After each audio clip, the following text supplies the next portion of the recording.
Another day, another basketball stories na naman ang pagkikwentuhan natin.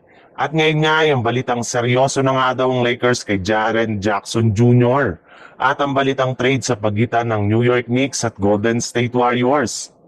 Sa ipinapakitang performance pa lang nga ng Lakers laban sa mga malalakas na team sa NBA, ay mukhang tama nga talaga ang sinabi noon ng NBA agent na LeBron James na si Rich Paul patungkol sa kanilang kupunan kung saan hindi talaga nito kakayanin na makapag-compete sa kampyonato.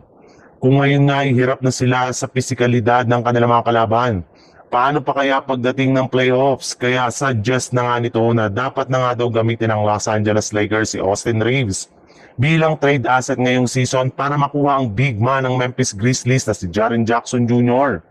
Kung gusto nga daw ng Lakers na makabuo ng mas malakas na lineup para kay Luka Doncic, ay kailangan na nga ngayon ng isang anchor katulad na lang ni Jaren Jackson Jr.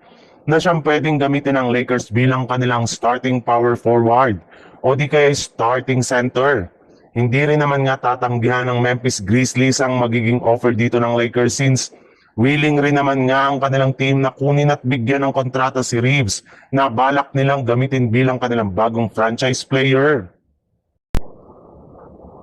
Kahit man nga natalo ang Golden State Warriors sa kanilang rematch laban sa Minnesota Timberwolves ay napatunayan na rin naman nga ng kanilang team na kayang-kaya pa rin nila na makipagsabayan laban sa mga pinakamalalakas na kupunan ngayong season.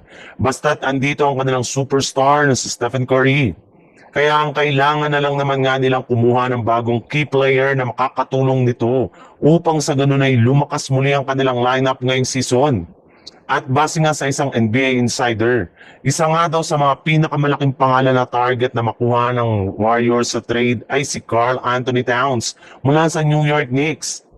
Matapos nga ang sunod-sunod na pagkatalo ng Knicks ay may lumabas na ang balita na ginagawang available na nga daw ng kanilang front office si Kat sa trade market. Ipinang-offer na rin naman nga nila ito sa iba't ibang kupunan. Kaya pagkakataon na nga ito ng Warriors para makuha si Towns bilang kanilang pinakabagong center na ipang-tatandem nila kay Stephen Curry.